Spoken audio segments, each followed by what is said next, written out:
right, today we are talking about the AJERO formula, and we're doing this for a very, very simple reason.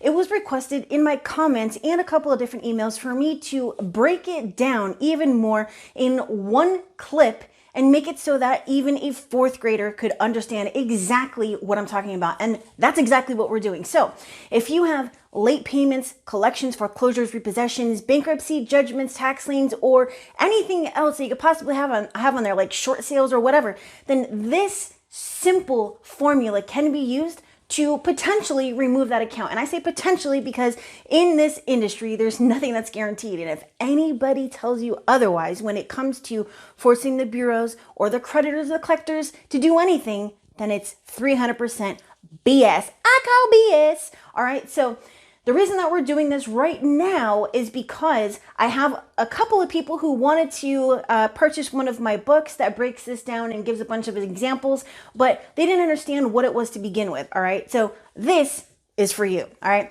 So we have the AJERO formula, right? It's really simple. AJERO, AJERO.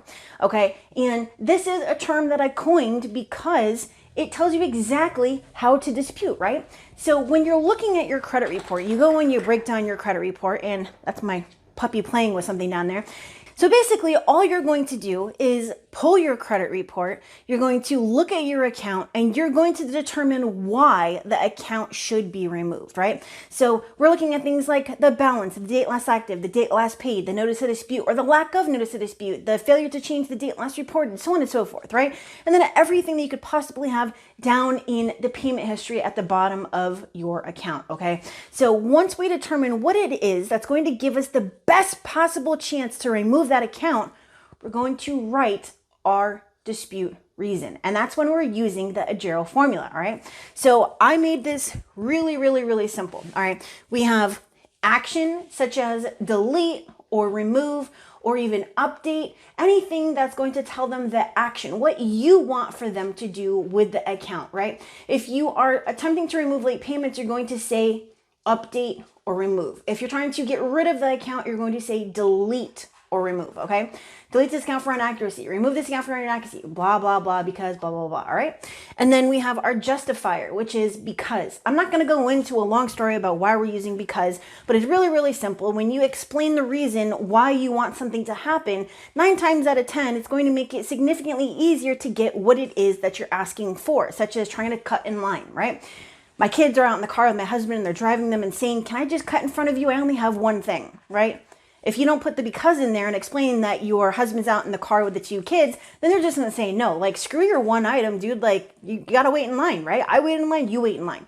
Okay, so this follows that same premise. Tell them why, because when we support our arguments with facts, that's the only way that you are going to be able to remove these things from your credit report. If you just say delete this account, why? Why are we going to do that? You have to have this information to support your claim, your argument, okay? And of course, we're using the FCRA, the FDCPA, the FCBA, all of these things to support with a law, but we're not saying pursuant to blah, blah, blah, unless there is a violation. We just know that it exists, and that is why we know that this can work, right?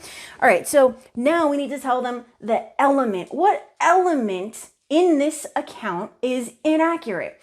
The date last active, the balance, the past due, the notice of dispute, the date last reported, so on and so forth, right?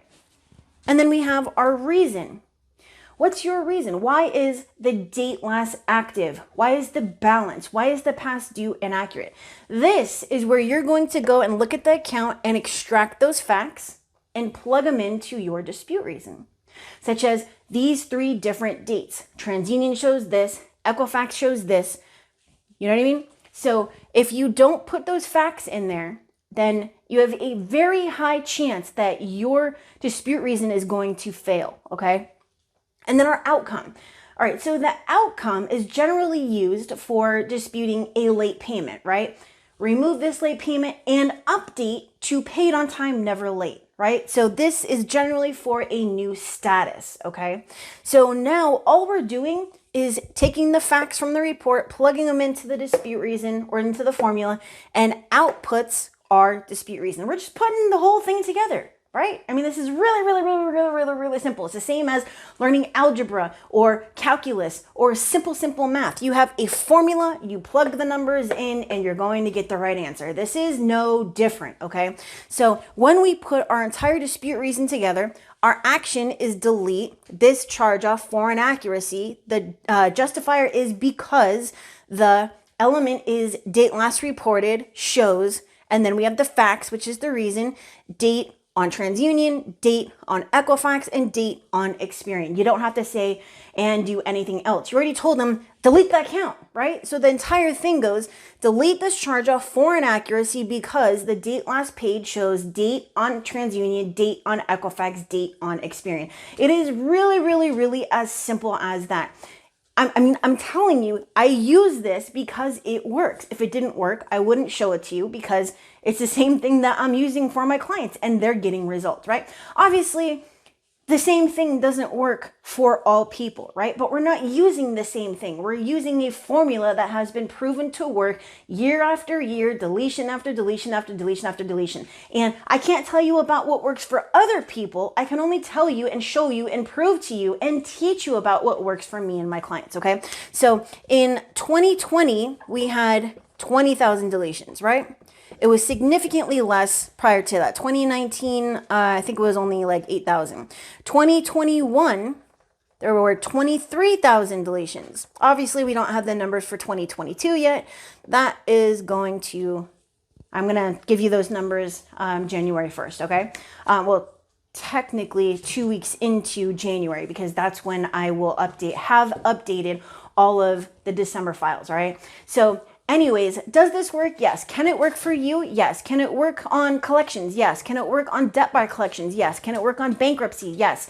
Can it work on late payments? Yes. How can you take a bankruptcy and plug the information in? Well, if you look at your bankruptcy and it shows 3 different court names, you're going to say, delete this bankruptcy for inaccuracy because the court name does not show or shows this, this, and this, and the city and state are required to report in the bankruptcy court name, right? You can't just have it say federal. You can't just have it say U.S. Bankruptcy Court. You can't just have it say, U.S. BKRPTCT. No, dude, you have to have it report a specific way. And this is why it is so important to understand and know and learn how an account should be reported.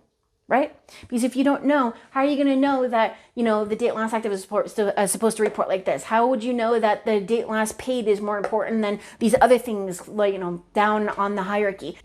This is why I have 800 videos. This is why I've been doing this for 8 years. It's because I know these things, I practice, I teach them, I show you, I prove it, and it works. So hopefully this made sense, this easy, simple breakdown, and you should be able to utilize this for yourself or for your clients. And when you do get the results, come back to my video and leave me a comment letting me know what your results were, what your experience was, and if this is something you just don't want to deal with, because yeah, it's a lot. There's no such thing as just sending out a letter that was already submitted 1.5 million times, dude. There's 68 million people. It's not that simple, okay? I have literally people who can't get apartments and houses and vehicles and put food on the table for their children, and then over here you have people saying, oh my god, it's so easy, just send out this one letter. No, dude.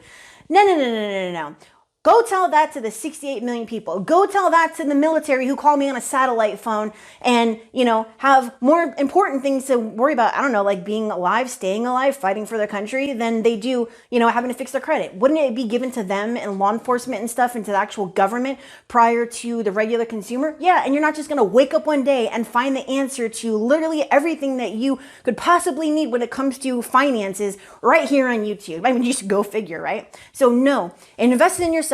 Take that time to stick it out and understand that, like, dude, out of 1,000 people, you put 1,000 people in a room, there's only going to be 2 of those people who stick it out and actually get the results that they're supposed to because they understand the system, they understand the process, okay? Everybody else is going to do 60 days here, 4 days here, 4 months there, 6 months there, and then saying, why am I not getting results? You're not getting results because you're not implementing the process. You're not getting results because you're not remaining persistent. You're not getting results because you don't understand that this takes time. Because if it didn't, dude, we wouldn't even have the ability to do this, right? And this would be weaponized, right? So before my puppy knocks over my camera over here, I'm gonna get going. I hope you have a wonderful day, a prosperous, successful week, and I will see you later.